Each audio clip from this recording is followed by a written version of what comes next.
Okay, it's again 8:05 p.m. in Manila and welcome everyone. Welcome everyone again to the fourth installment of our sustainability discussions. Tonight our topic is walk the talk, upcycling trash to fashion footwear.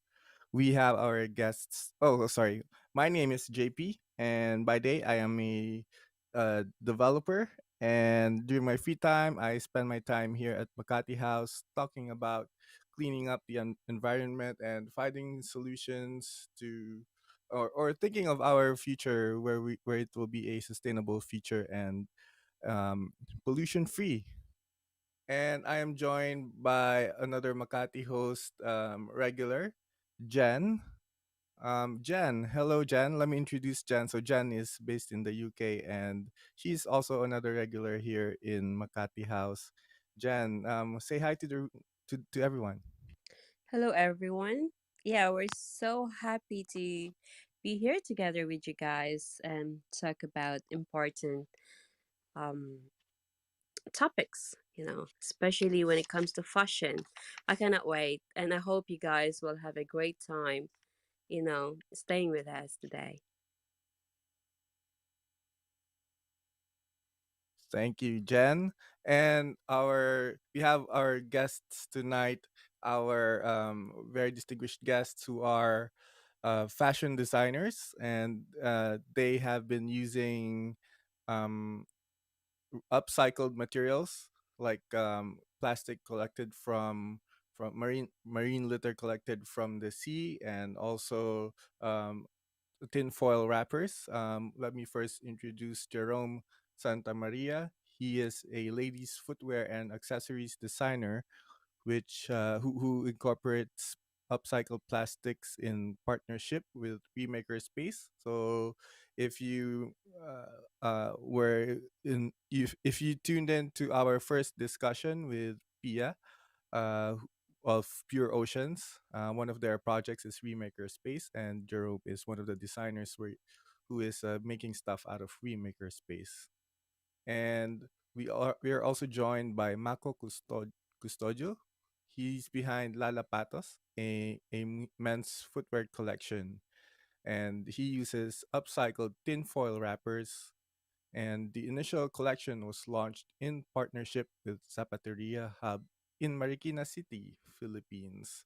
So Jerome, what please say hi to everyone. Hello everyone. I'm Jerome. I'm a ladies footwear designer, and as JP has mentioned, I am a collaborator of Pia Ocampo, founder of Pure Oceans.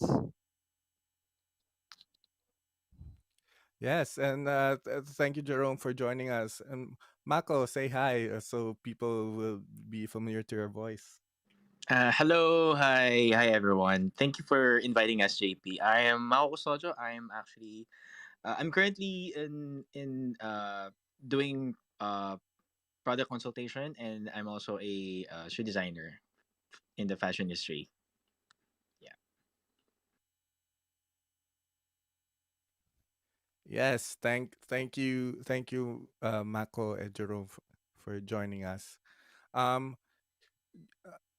Yeah, so I would like to share just for me, I'm not big into shoes, but when I saw Mako's designs and also Jerome's, I was so fascinated with it. I think the last time I bought a shoe was 3 or 4 years ago. uh, so I think it's time to buy a new shoe, and maybe one of Mako's designs is the perfect one for me.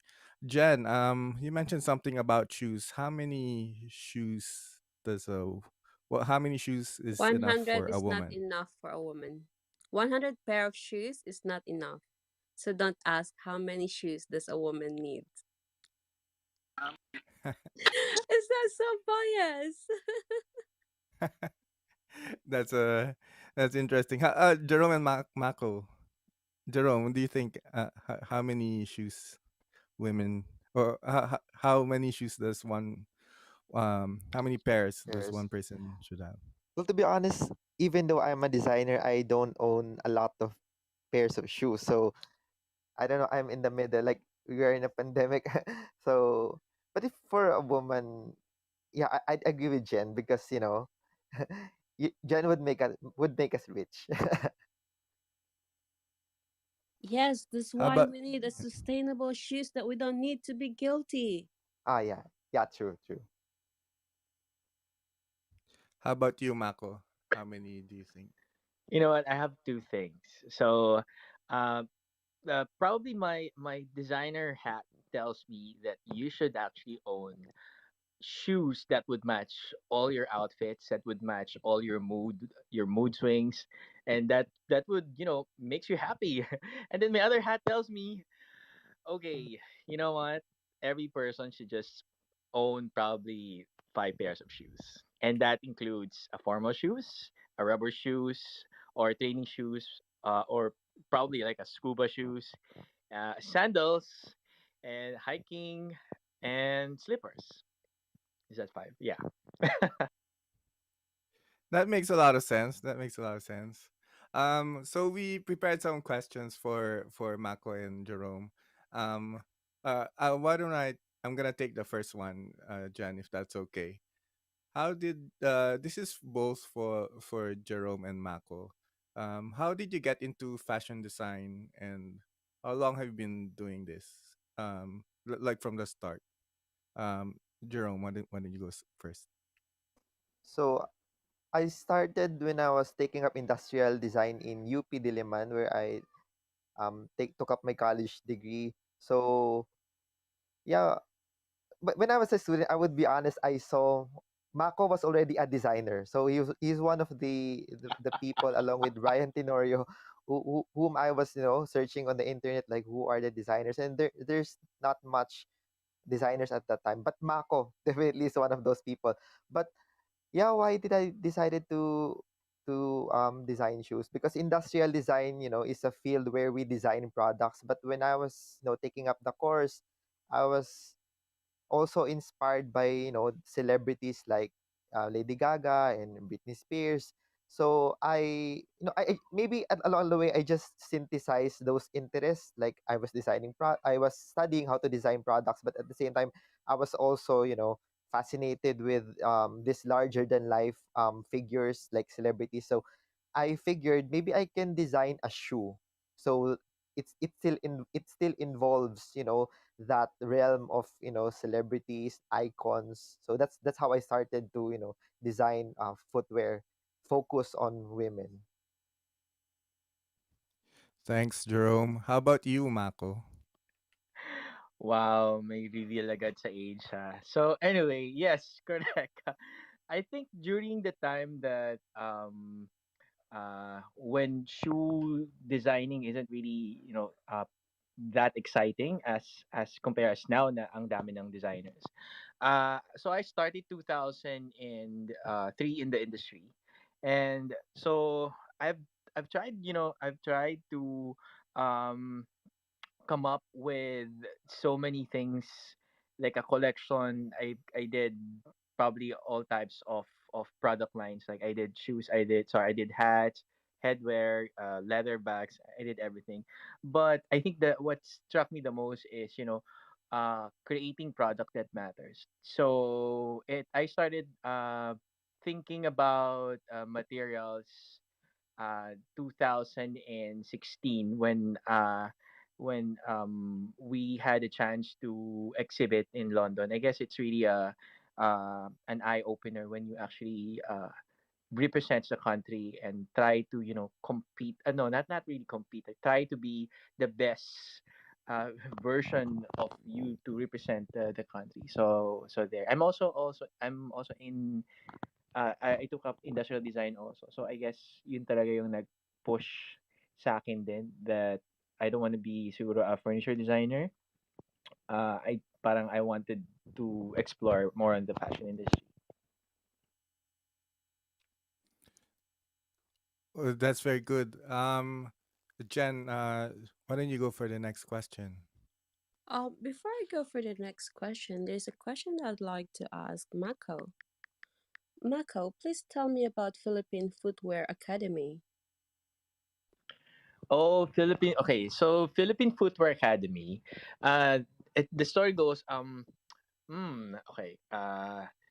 Philippine Footwear Academy established 2008. Oh my god, I'm not really sure. But anyway, so it was actually it began operating when the Daniel Cutter. So Daniel Cutter is our teacher, our instructor. They are actually done doing the world's biggest shoes. So we Marikina has a record of the world's biggest pair of shoes. So when they are actually okay with when he's done with the parang I think his uh 10 years is actually his contract. Parang on the third year the shoes is actually done. So what else to do? I guess they have to come up with a shoe stand to make to you know connect to with his education to the Filipinos. So he started as our main teacher. It's also they're also uh, our there are also teachers from the PFA who actually trained in India. So sila Sir Wally, sila Miss Vicky, sila Miss uh yeah.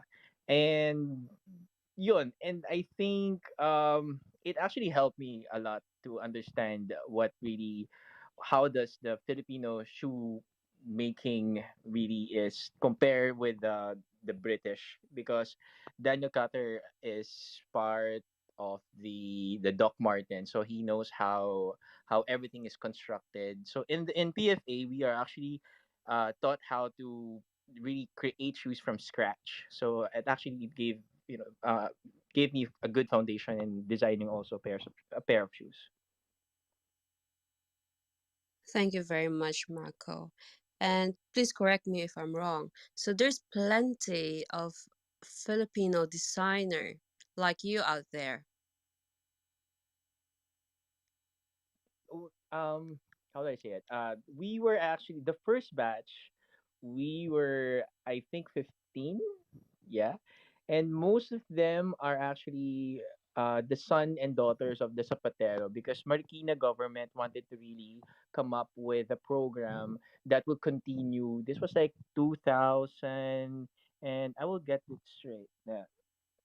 So the government wanted to come up with shoemaking or shoe industry as like they don't want it um left out para it will continue, because it was the time when the call center industry is actually starting to boom, and most of the kids their son and daughter just parang they just wanted to do na lang the call center. So parang paano 'yun? Sino yung magko-continue ng maggagawa ng sapatos? So yun yung parang effort din ni LGU to really come up with the program. I see. Thank you so much, Mako. And I'd like to ask Jerome also a question. Jerome, I'd just like to know what inspired you to shift into upcycled plastic material as a part of your um product or your projects. So okay, in 2019, we went to a fair in Davao City. So I again I was again joined by Mako. So Mako really influenced a lot of my my work. So so when I was there, I saw Mako's Lalapatos. So I d- I saw like it became like I became interested in it. Like you know like I can maybe explore that idea. So yeah, just by seeing Mako's work, it opened my eye into that idea. So when we went back to Manila, I was taking up a course in Thames International Business School called Innovation ICE. No, I forgot my course, but Innovation in creative entrepreneurship. Yes, that's the course I was taking at that time, and we have to have a final project for that course. So while I have this thought in my mind of sustainability, that's when I began to, synthesize that idea that maybe this is something that I can do for my final project for the course. So that's that, and then I came across the idea of ocean plastics. So I think at that time I began to inquire in my network, and then I was introduced to Pia Ocampo. So I didn't know about Pia at that time, but then I just inquired about it. I think on Facebook I posted about it, and then some of the people in my network told me that, oh, there's Pia. Also, she's taking innovation and creative entrepreneurship in themes, and then so I was connected to her. So we were able to talk, and then that's when I was able to really synthesize the idea of I can use ocean plastic litter into my design. So that's basically how it started. That's Thank you. thanks, Jerome. It's funny how everything gets interconnected with our our stories, because Pia was our first guest here in Makati House, and yeah, so it's good to have you here. Um, I'll take the next one for Mako. We have another one for you. Um, Mako, what issues did you see in the footwear manufacturing process that needed to be addressed that led to lalapatos? Uh, well, I guess for me, in my parang designer point of view, the reason why I came up with Lalapatos is I wanted to cater a lot of of clients because I also have my own uh, footwear male shoes na parang it's a formal bespoke artisan, pero parang um after you doing it, I guess the creative thing in me medyo na bored ata ako. So I got bored, and parang in my head sabi ko, I think I really have to come up with something. I mean, I if you check hashtag derby Mako Derby, I think. Parang it's all it's uh everything is something na nakikita mo online. So I wanted to come up with an answer. What is a Filipino shoes? So do we have a when you say Filipino made shoes, do we have a picture in head? Parang ganun eh. So I wanted to come up with a Filipino pair of shoes that materials are actually that originates from the Philippines. So and then good thing that after the 2016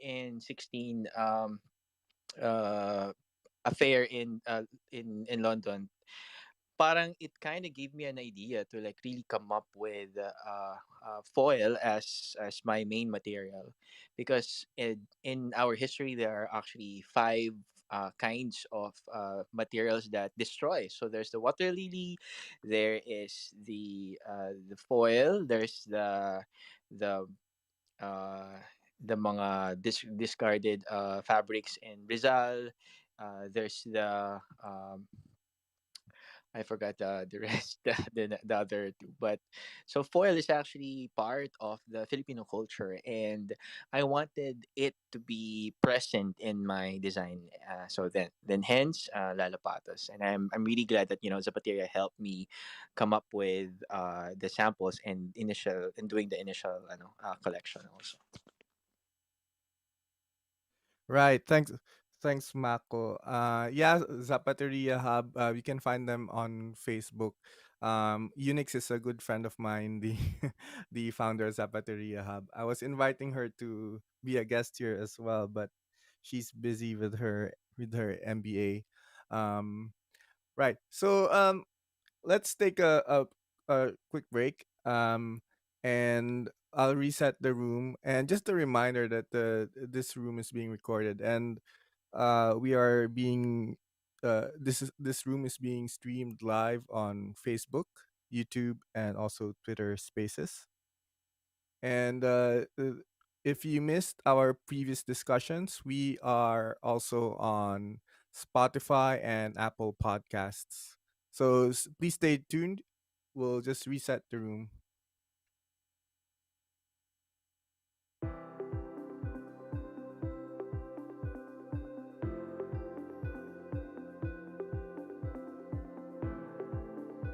Welcome to Makati House, a professional network for Filipinos helping Filipinos.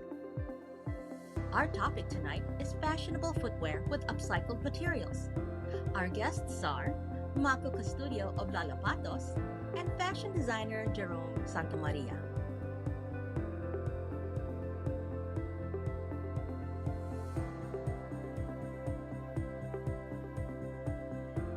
This discussion is being recorded and streamed live to other platforms. Find us on Facebook, Instagram, Twitter, Apple Podcasts, and Spotify.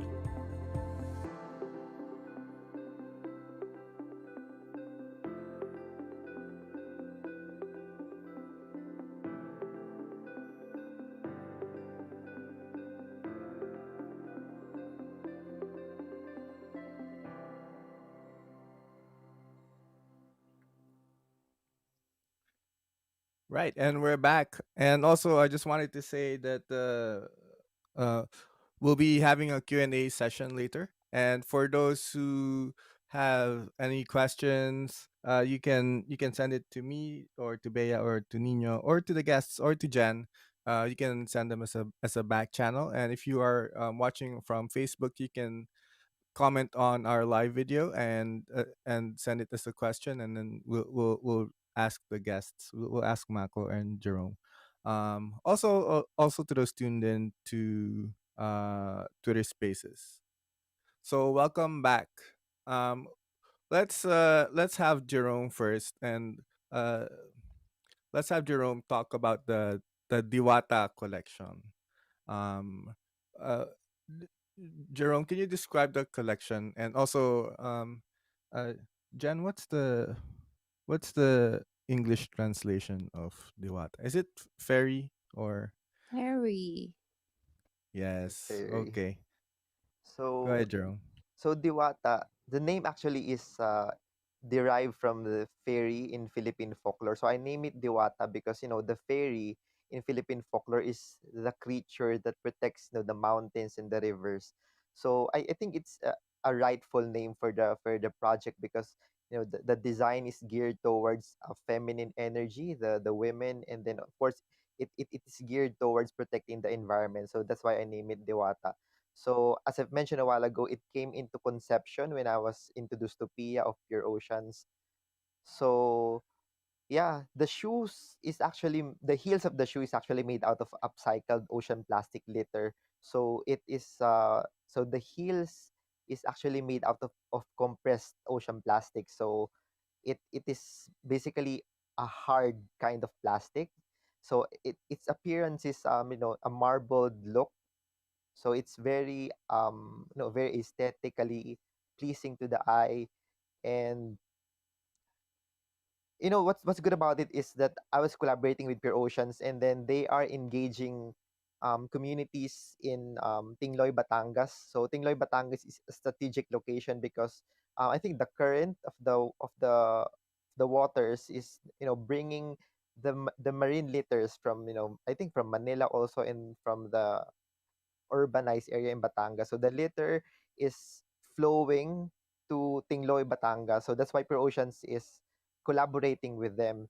So the good thing about it is that it's not just making a beautiful shoe, but you are trying to engage people into marine conservation, and also the people who are using the shoe they become basically ambassadors of the message.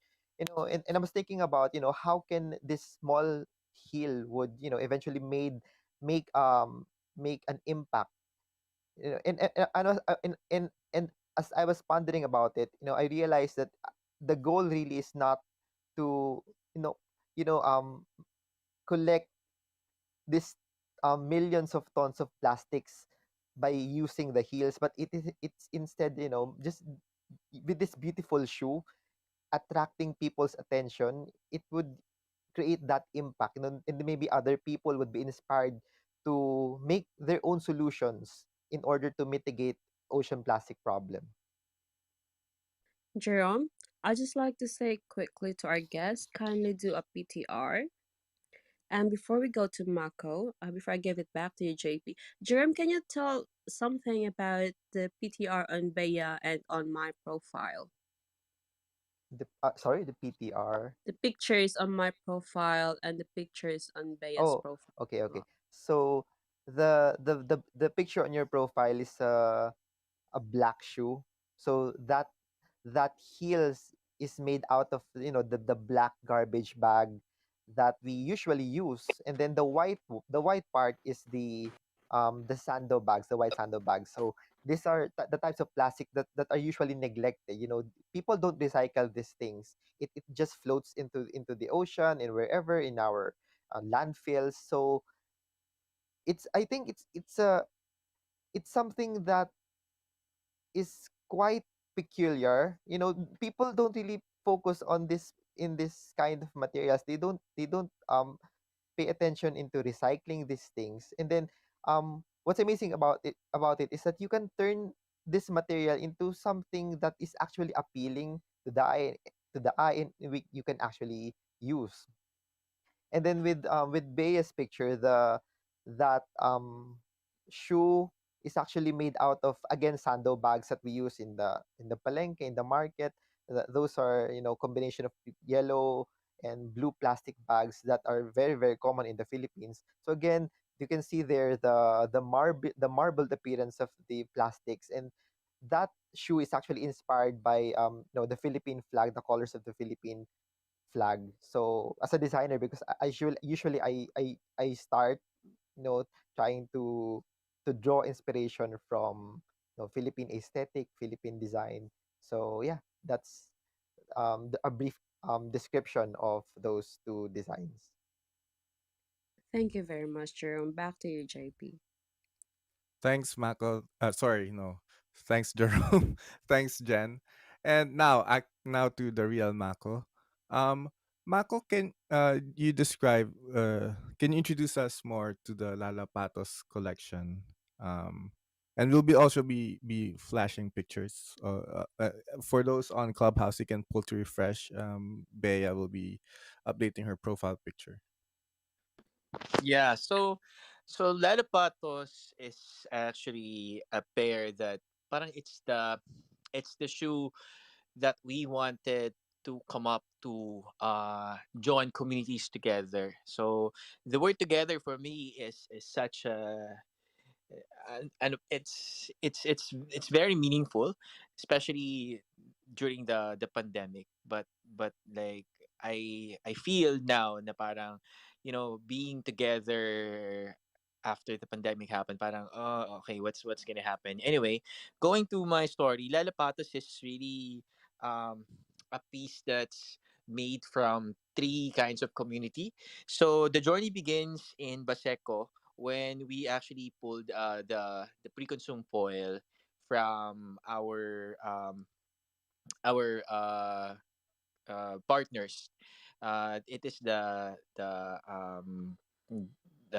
the Baseco uh, uh, the oh my god, I forgot it. But anyway, so it's actually sourced out in Baseco, and then after that, it's actually shipped to the small town in Pililla Rizal, where organic weaving called the Sabutan has been their livelihood ever. So once it's in Pililla Rizal, what they do is like they weave the pre-consumed foil from Baseco. So then after that, once they're done with the upper, and now it's being assembled naman in Marikina. So it's like a Manila, Rizal, Marikina. So three communities together in one pair of shoes. And then the pandemic happened. So I'm like, okay, so what's gonna happen? And yeah, apparently it still worked. But right now, I guess what's nice is from the pre-consumed foil, we are now like I realized that no, we have to use the real foil. So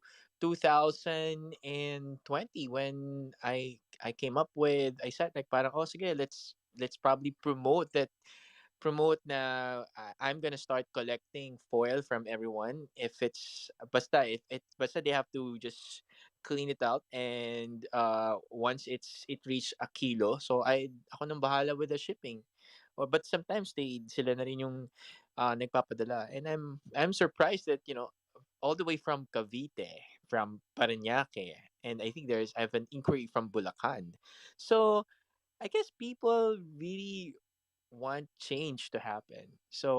I mean aside from, coming up with the Lapatos, I'm also I I I I like the idea that I get to influence people to really don't just throw their snack foils in the trash, but they just have to sort of clean it up and yun. They Jerome, yep. very sorry, Mako. Very quickly, I'd just like to ask the guests to please do a PTR of what Jerome is talking about with regards to his collection of foil. Back to you, Mako. Sorry. So yeah, so there. So after once it's assembled once it's weaved in Rizal, it's now being assembled in Marikina for a shoe. So there. So yep, that completes the journey of Lalapatos. Gosh, can you see this on my profile? If you do a refresh and look at Bea's PTR, can you see the difference? It's magic.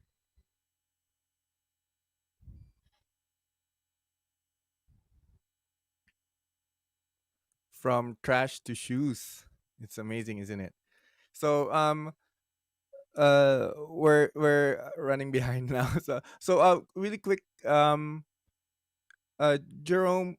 and Mako, let's take turns. Well, anyway, you gave us your journey, right? Can you tell us more how what you did to make this successful? To well, or what were your challenges? Like, did you how long did it take to design this? Was it were there any pain points, or did you come to a point where you were thinking, oh, this is too hard, this material is too hard to work with, I'm gonna give up and just go back to to the old materials I've been working with?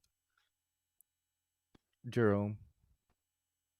So for Diwata, to be honest, their challenges that I experienced, like with the fabrication, the molding of the plastics, I have assistance with the maker space. So I think with that part, it's quite it's not easy, but it's quite organized, so there's not much problem about it.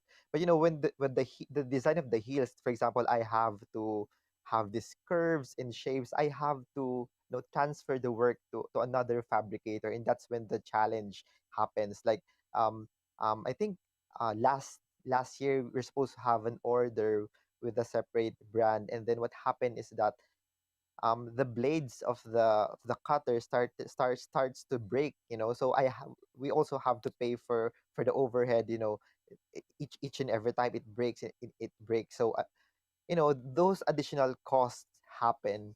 But but when I look at the shoe, in the appearance of it, there's much potential about it. And then so many people, before the pandemic, like this is my most recognized work.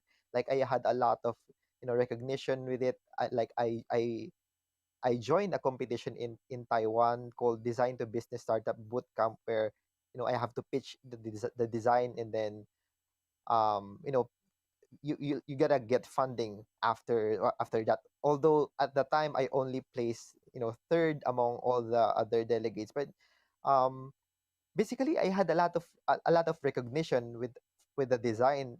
So the pandemic happened. So the design sector is, I think, one of the most affected sectors. So it slowed down, and then coupled with these challenges, as I've mentioned, the blades are breaking. But after all of these things, when I look at the design, I'm always thinking that this is working.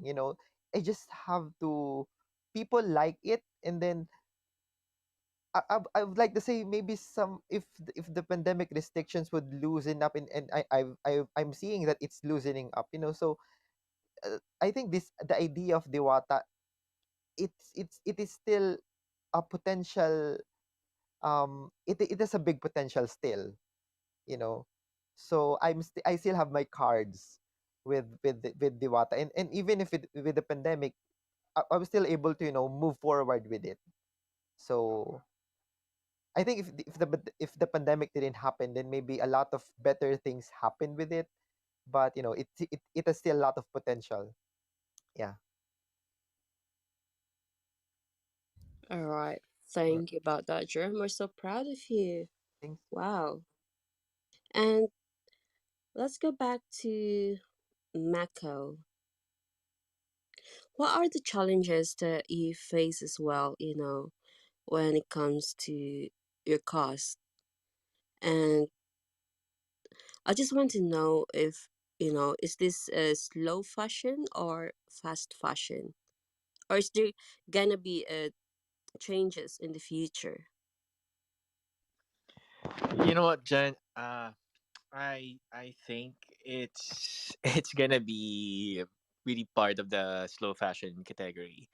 Because doing the weaving or the lala alone. Lala means in that's a Filipino word, means weave. So doing the weaving alone, it takes a while. And folding the foil, or actually parang doing the pre cleaning and pre prod of the material itself, it takes a while, especially if the client wants it all white. So I don't know if you've seen the lalapatos all white. So it's actually made out of clover chips, and the client wants doesn't want to see any text. So we have to like really go and check talaga I mean, be strict na parang, oh, there should be no letter that can be seen on the foil. So it really takes a while. So it's really on the slow fashion category. And as far as me, as much as I want to really open it for everybody, especially we have increase abroad, I think that's really gonna take a while. Because first, I guess it's like it's hard. I mean, shoes is really hard. Sizing alone, in lalapatas for us, we don't really come up with half sizes because it's gonna take also uh it's also a cost. So parang for us now, what's happening is like it's really by order. Or if ever 2 years ago we came up with a collection, and then most of them are quite sold. Now we still don't know kung people like ba the pink lalapatos or the violet lalapatos, the green lalapatos. So yeah, so yes. So hopefully this year I'm gonna be able to raise money and just come up with the collection that I'm planning to launch. So hopefully. Thank you, Mako. That's very interesting. I didn't, I'm just learning now how hard it is. Although I I don't think I know how to weave, or I can't weave to save my life. So yeah. um. So we're about quarter before 9. Let's take another break. Let our guests have a sip of water. And we do have some questions coming in, and we'll go to them later. So let me reset the room so our guests can take a break. thank you for continuing to tune in, everyone, our fans and guests, and to those tuned in on YouTube, Facebook, and Twitter Spaces. Please stay tuned.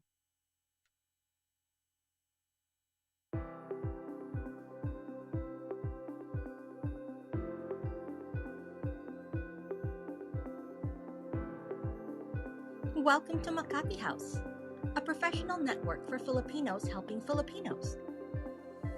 Our topic tonight is fashionable footwear with upcycled materials. Our guests are Maco Custodio of Lalapatos and fashion designer Jerome Santamaria.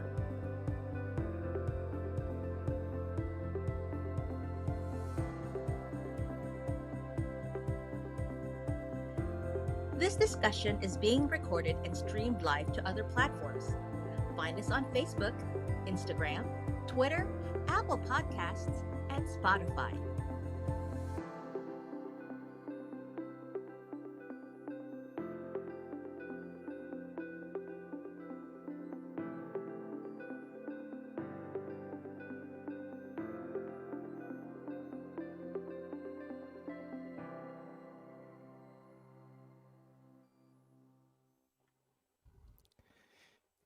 And we're back again. It's still me, Jen, Mako, and Jerome.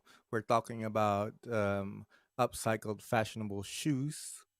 Um, so we just talked about fast and slow fashion, and what were the how the process went into development and the final production of these shoes. Let's go to the next one. In the Philippines, we have Marikina City, which is probably known as the capital of shoemaking in the Philippines. This is not really about sustainability, but I also wanted to, spread awareness of the to those tuned in from outside the Philippines that we have a very big shoe industry here. I mean, not a big shoe industry. Well, I don't know the size, to be honest, but we have a shoe capital. And even when you drive by through uh, Marikina City, you would see a giant shoe there, just to remind you that they are the shoe capital of the country, of the Philippines. Jerome or Mako, what is it like to work with Marikina's long tradition of shoemaking? Your shoes are also made in Marikina one way or another, right? And I know Zapateria Hub is based in Marikina. How about you, Jerome? Are you making are your shoes made in Marikina too?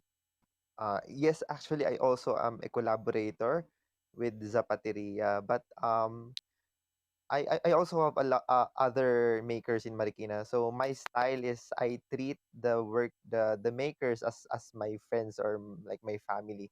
So how would I describe working with them?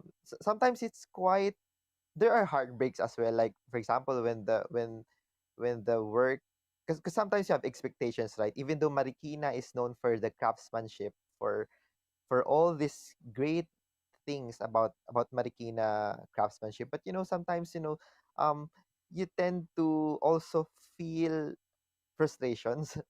So that's the reality. But my approach is to treat makers and um crafts craft people as like my friends and my family.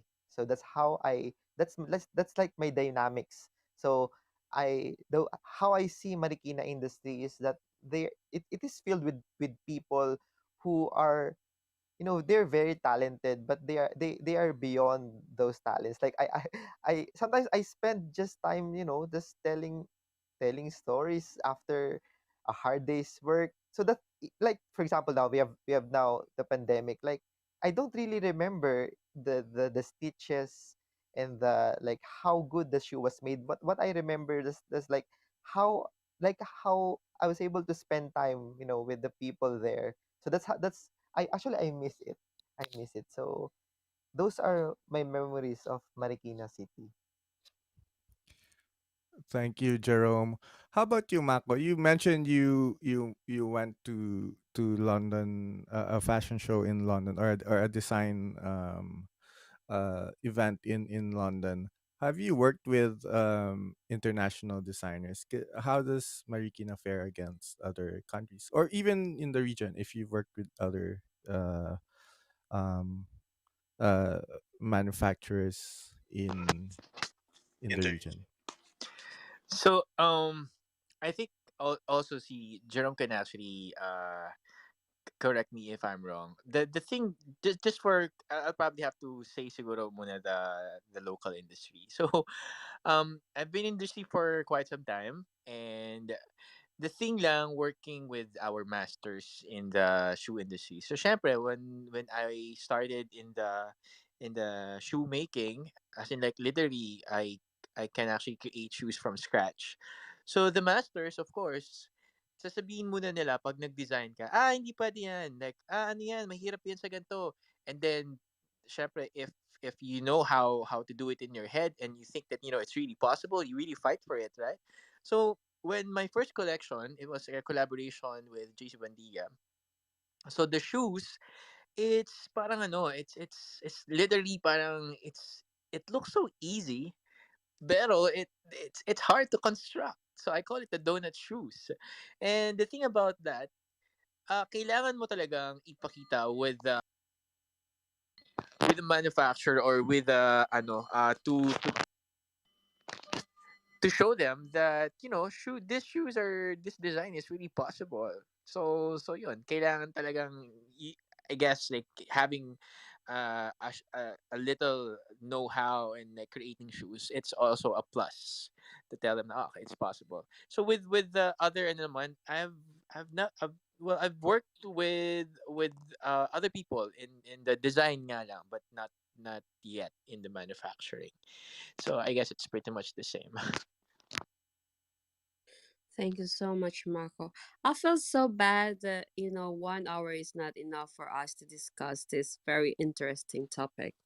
So before I forget, well, I'm going to give the floor first to Mako and then to Jerome, and I'm sure that we're going to have a second part of this. What do you think, Jerome and Mako? Do you think so? Would you Game. be coming Yes, back? yes, yes. Oh, thank you so much. That was so amazing. Anyway, I'd like to give the floor first to, what did I say, Mako or Jerome? Okay, let's go to Mako first. Um, are you looking for collaborators, partners, or investors? You know, when it comes to your project. Um, I after probably a year or so, na parang I think I'd really want to give a shot with Lalapatos. I wanted to really come up with something big because most of the Filipinos abroad are really curious. They're like, hey, is your shoes really comfortable? Is it like this and that? And I've been testing the first pair ever made in Lalapatos. So far, it took me like siguro 2 years. Of course, I don't really use it often, but um it's really comfortable. Yeah. So there, I also wanted to create something like an image that like Filipino shoes is world class. So I guess yeah. Yes. Oh, I'd just like to say that that's answer one of our guest question, and she just came into the room. So yeah, hope at the Daisy you heard that it was comfortable according to Mako. And there's one more question, Mako, before I go to Jerome. Is it washable? So there are actually two types of lalapatos. The first version we actually made is the lining is made out of uh, skin. So pag the lining is made from leather, so parang it's kind of hard to like really wash it. Normally, pwede siguro just have to brush it on the outside and then dry it off. Yeah. Um then again kasi the leather kasi once so the strip it's open kasi on the side eh. So the flesh is revealed. So once the flesh of the leather is revealed, normally talaga meron siyang it's gonna get dirty, especially the white one. So when of course when it's black, it's fine. So yeah, I guess it's really washable, but depende talaga if of the lining. Yeah. Thank you so much, Michael. And back to you, Jerome. Are you looking for a collaboration, partners, or investors? Definitely yes. Cause actually, me and Pia, we are kind of into the process of doing applications, for grants, and then it's still like a game of chance. A lot of it is really interesting that a lot of enterprises are applying for grants, so the competition is quite stiff. So we're trying to put the idea out there because we are in a pandemic, and then there we would really a big help from moneyed individuals or government or maybe private organizations if they would lend us a helping hand for Diwata or maybe Lalapatos to really um get to really have uh, a platform, a stable platform with when it because the pandemic is really challenging. So yeah, we're actively looking for support. Yeah, so if there are people out there who are you know open to supporting our idea, then we're more than thankful if they would come on board.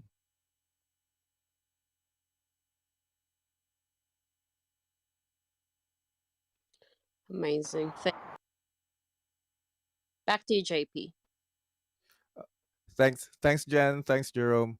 So we have HB here. He has something to ask.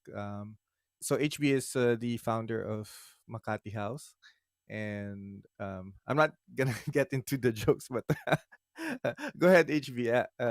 So What's your question? I'm a designer as well. Just letting you guys know, I'm a fashion designer from New York City, and there. So I think we're up almost done with the hour.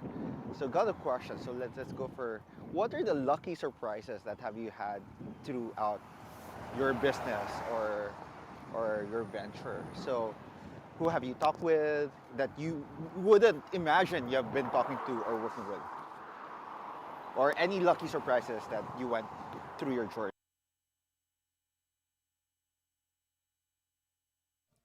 Mako? Um s- ano ba? So when we were actually parang doing all the thing about Lalapatos, it actually kind of parang medyo naging popular siya like the entire 2018. Like after we launched it, it got several buzz from the TV, and also it won 2019 Unilever and Unstereotype Awardee, and also the Meralco Spark Prize Awardee. So there, I think those are like the surprises that you never thought that you're doing something that you're having fun, and then parang surprising, oh wow, so yeah. But then again, I didn't realize that parang okay, so it's hindi that, I mean, it should not always be fun. There should be business. Come on, parang yeah, and apparently it's, I think this next year should be all about Lalapata's business. Yeah. How about you, Jerome? So in 2019, we went to India. Mako was there also.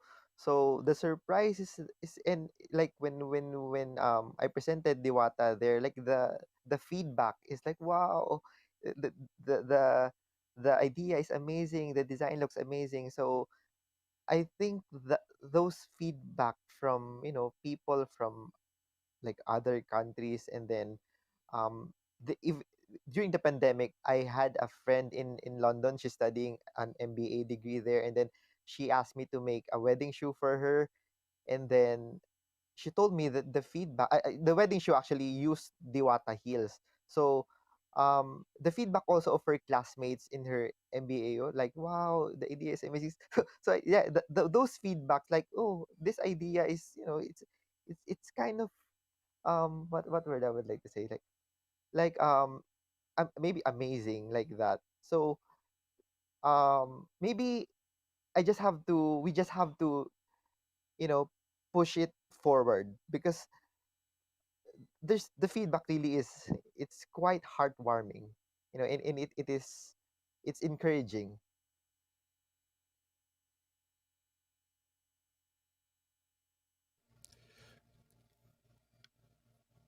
That's good to hear. Yeah, I saw your pictures on Instagram with the shoes, and one of the photos you sent in India. I was wondering what was that about.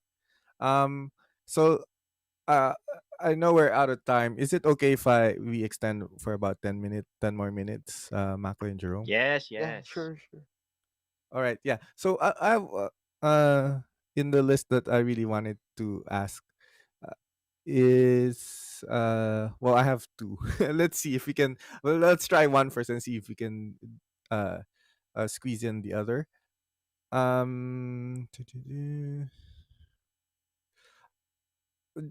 okay, for the both of you, how would you react if other designers copied the use of the your upcycled materials, or have you seen knockoffs or similar ideas? Like, should I answer first? Yeah, sure. Yes. For me personally, I would not. I no. Like earlier, maybe I would feel quite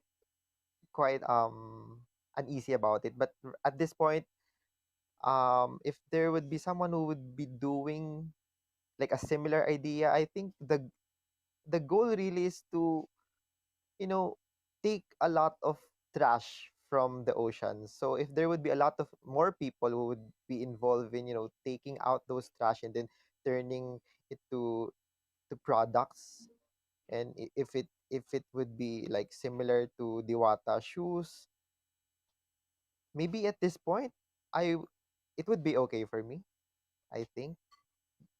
Yeah. Or maybe they Uh, have to, just quite, try to tweak it into other products, maybe. But, because the pandemic changes our mindset, like, you cannot be so selfish, like, this is my idea, I have to do, I just have to be the person to do this, but, like, I think my mindset now is more open. Like, this is a world that has definitely changed. So we cannot, like, boxes put uh, we cannot be too rigid about things at this point. So I would be more open if people would, venture also into maybe shoes, ocean litter upcycling in shoes. The more the better. Yeah, true, true. it's us against pollution. How about you, Mako? Um. Yes, I think I have to agree with Jerome, but I have a different point of view. I have a different perspective, I guess. So if they would copy the shoes like a footwear that's made out of trash, then please go ahead. I'm actually here to really mentor them or to like give them ideas as well. But in the field of design, originality, it's something. Also, it's like for you coming up with the entire for you to for you to I would probably use the word revolutionize a pair or a product. You must have integrity, of course, but and then why would you copy someone else's design if, diba? So integrity is really somehow I really want to push. If they could copy also how we come up with shoes, and I guess I have to say that accountability should be copied, because that's the most important thing for people or for groups or for brands, that that claims sustainability or that claims being eco-friendly, for them to be accountable with their shoes. We all know that shoes, especially lalapatos, like somehow after a year, after 2 years, it's kind of worn out. And with me, I think my take on it is like I would really have to replace the shoes. I wanted to see like how your lalapatos is doing after a year, after 2 years. Come on, let's meet. I mean, if it's possible, right? So me being accountable of of like the soles of, ayoko kasing itapon lang nila. I don't want the shoes to be just thrown away elsewhere. I want it like, if sige, if you're sawano with the shoes, give it to me. Or probably I'll give you another pair, but not lalapatos, like probably a sneakers. I just want to see how lalapatos, kasi parang we're still young. We're just 3 years old in the industry. We still don't know like how, also like we parang it's just a limited pieces pa lang ang nakuha namin. So we don't know how the foil is reacting, how the leather is reacting. So if they will copy us, of course they should copy how we work with, how our attitude with the footwear, but not really the design. Yeah. Thanks, Mako. Yeah, I remember you did mention when we first talked to you, you did mention um, accountability and how it's important to you. Um, so let's go to the second one. Let's see if and also if anyone has questions, we'll go through the questions. If we have any from Facebook or from our listeners. Um, and if anyone wants to ask something, to if they want to come up on stage to ask their question, you may raise their hand now. Um, let's go with Jerome first, and then Mako again. The question is, what are your parting words to our listeners, or to any let's say a budding designer or somebody who's well, or what would you say to maybe like your 20-year-old self before getting into the fashion industry or fashion design, Jerome? For young designers, because the Philippines right now is the third biggest polluter in the oceans. So I think as Filipinos, and if you are a designer, you maybe you would you should try like being involved in coming up with a solution on how to decrease the problem of ocean plastic pollution.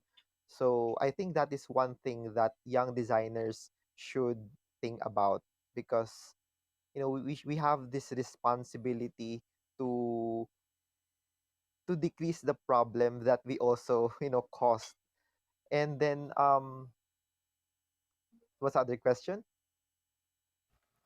That's pretty much it. Yeah, like what did you ask I your so 20 so year and old and self? also Yeah. like Filipinos should also support local designers, like especially if the design is geared towards a certain cause, like saving the environment, because it actually fuels that idea, because we need support. Designers need support, and then people who actually are into conservation, they are also facing a lot of struggles. So if people, buyers, Filipinos would open up their their hearts to dramatic, no, pero would like be more open and be more supportive to local designers and to people who are into conservation, then it would fuel the idea and the advocacy. So the advocacy would really push forward. Mm-hmm. How about you, Mako? What would you impart to our listeners and to young designers? Yeah, for me kasi, for siguro, what will I say with my 20-year-old self? Stop partying. Kasi how the fashion industry is sparkly. It's all about fun. It's all about, outfit. I think although I don't really blame myself naman not enjoy during the first year of me in the industry, because it took me a while. It took me how many years before ma-woke pala ako, 'di ba? I guess for the aspiring designers or for people who are listening right now, um what you have to do is it's just ABC. That's normally what I say. A is like you have to have aesthetic, because for a design to be timeless it needs to have aesthetic. And B, again, for a design to be timeless it needs to be bold. It doesn't necessarily have to be parang ano nagawa na yan, no, you go for what's obvious. You make it, or if it's not, like, make it obvious. And then C, of course, it needs to have a heart, it needs to be conscious. So I guess that's my ABC. Thank you, Mako.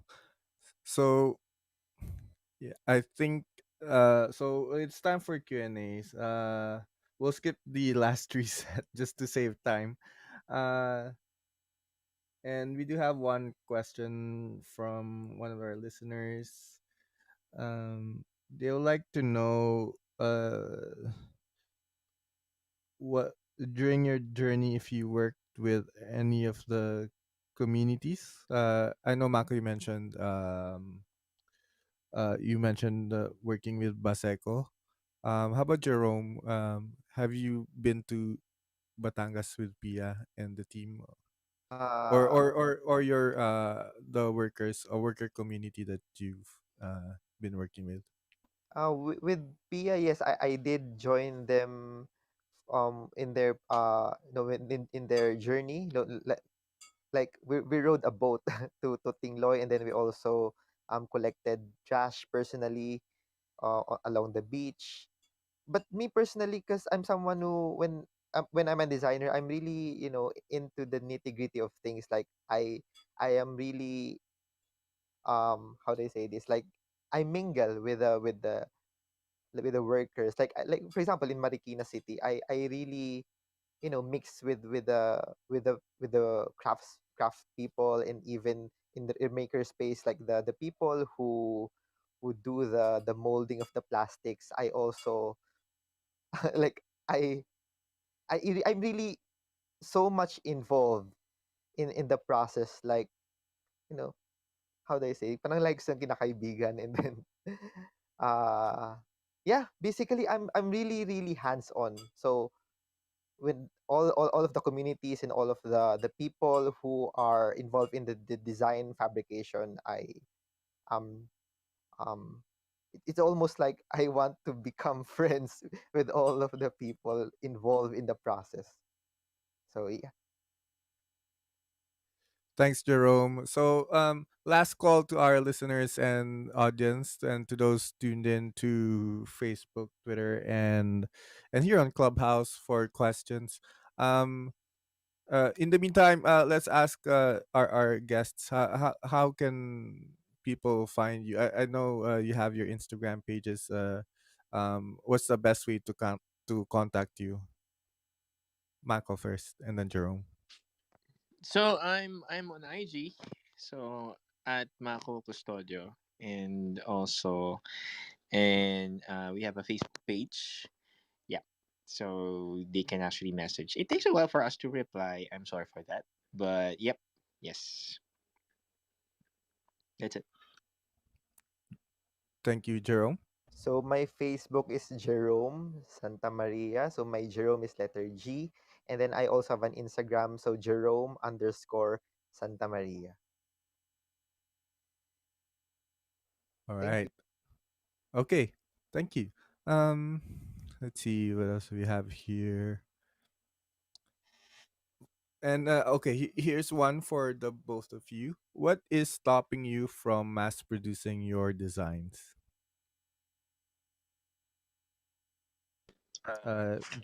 Yeah, go ahead, Jerome first. Okay, and then Mako. Actually, during the pandemic, there like we tried to kind of do the mass production for a separate brand, but then what happened is the blades kept on breaking. So I think that is the hurdle. Like we have to figure out how to do a mass fabrication.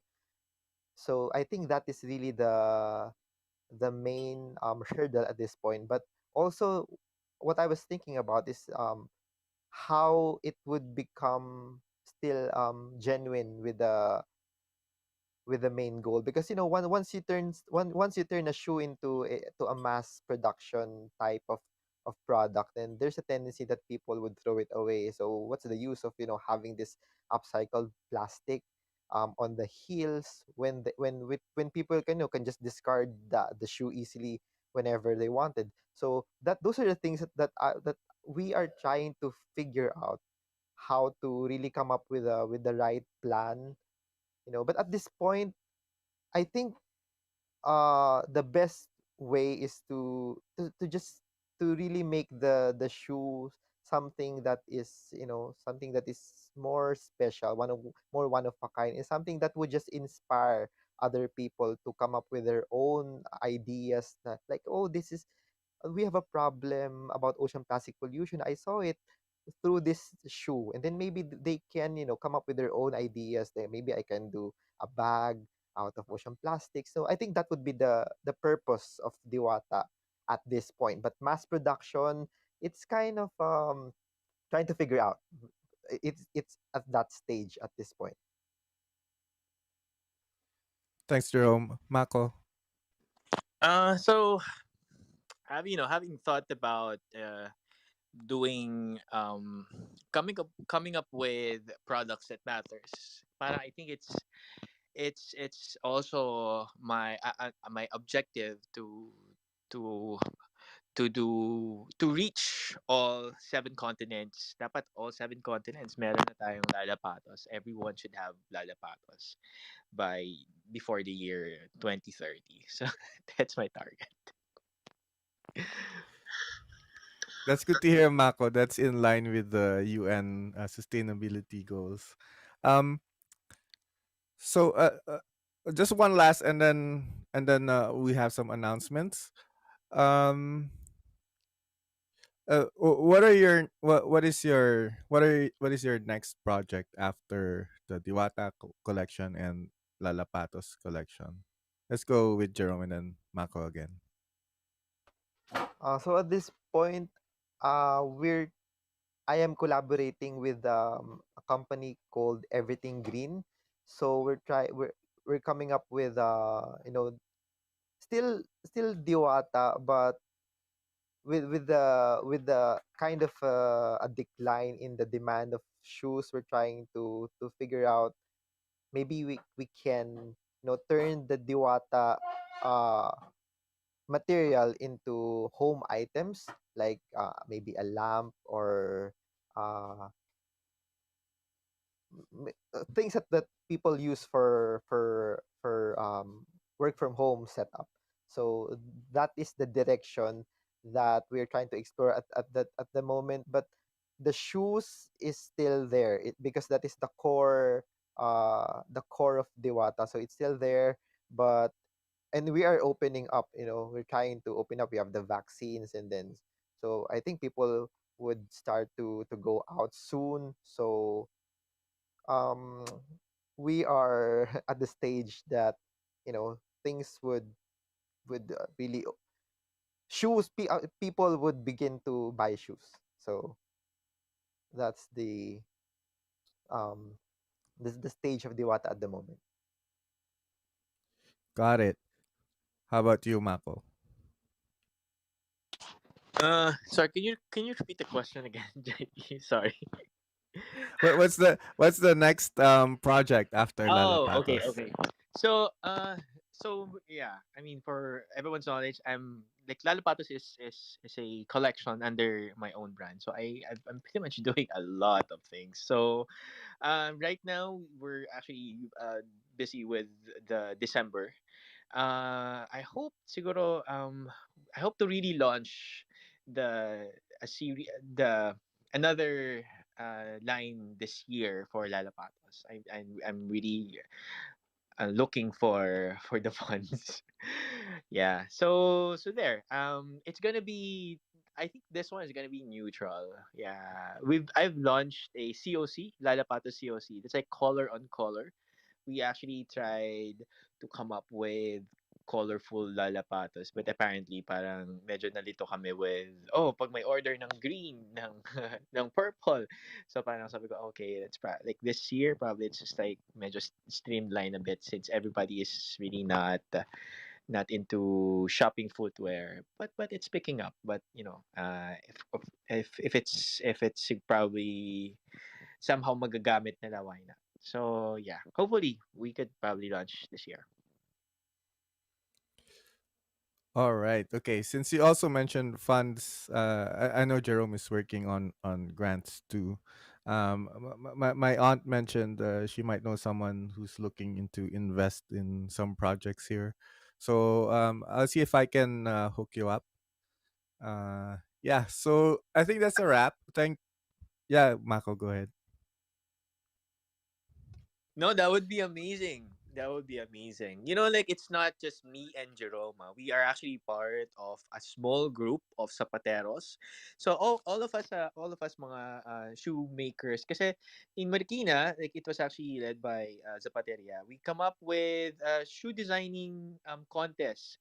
So every time the shoe competition is done, parang we have this group in Facebook na parang we get to chat pa rin with the winners, with the the past winners, na parang we get to challenge ourselves. We have kasi I feel that for you to really enjoy a a craft, you need a community, a solid community to work with. So that's really the objective in mind. That's why like sharing things, especially suppliers. So yeah.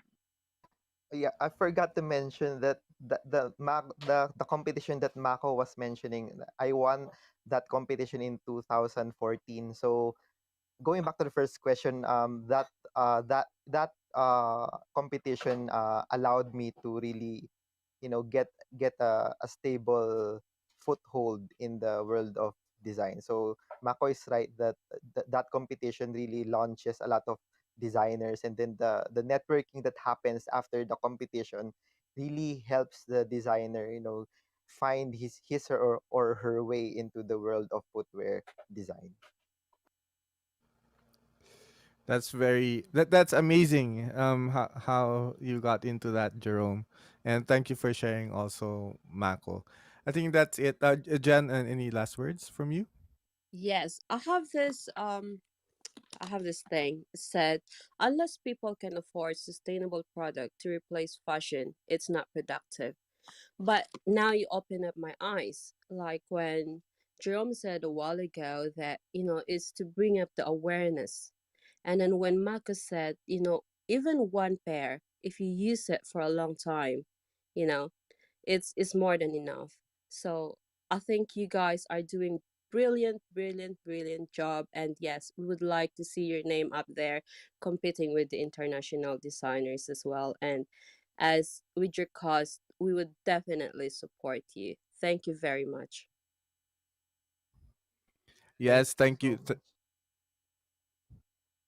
Yes, thank you so much, Jerome and Mako. We really appreciate what you're doing, and we're very proud of you as your countrymen, and also now as your friends. um, yeah, so that's a wrap. That's our show for tonight. Next week we'll have another show. It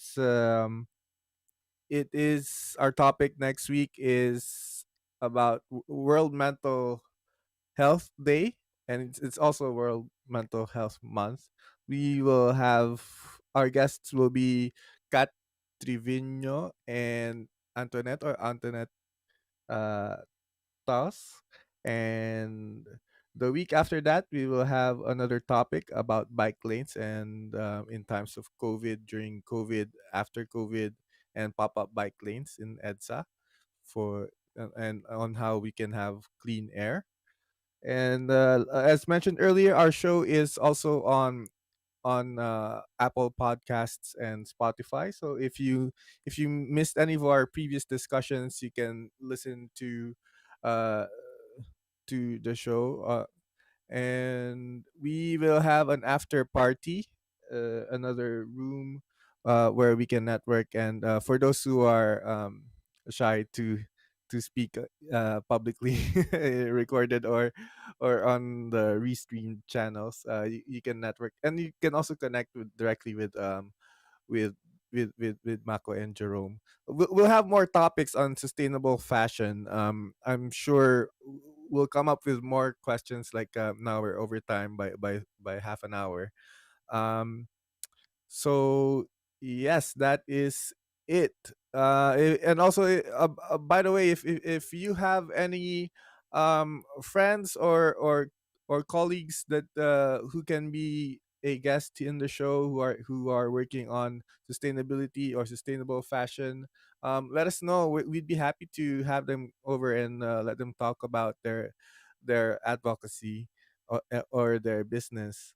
So yeah, and if you enjoyed this show, please review, comment, review, and subscribe to our other channels. Thank you, and we'll close the room with a parting message from our sustainability team. Thank you everyone for tuning in. Have a great weekend and a good evening. Well, actually, better evening. Bye bye. See you at the after party in Makati house.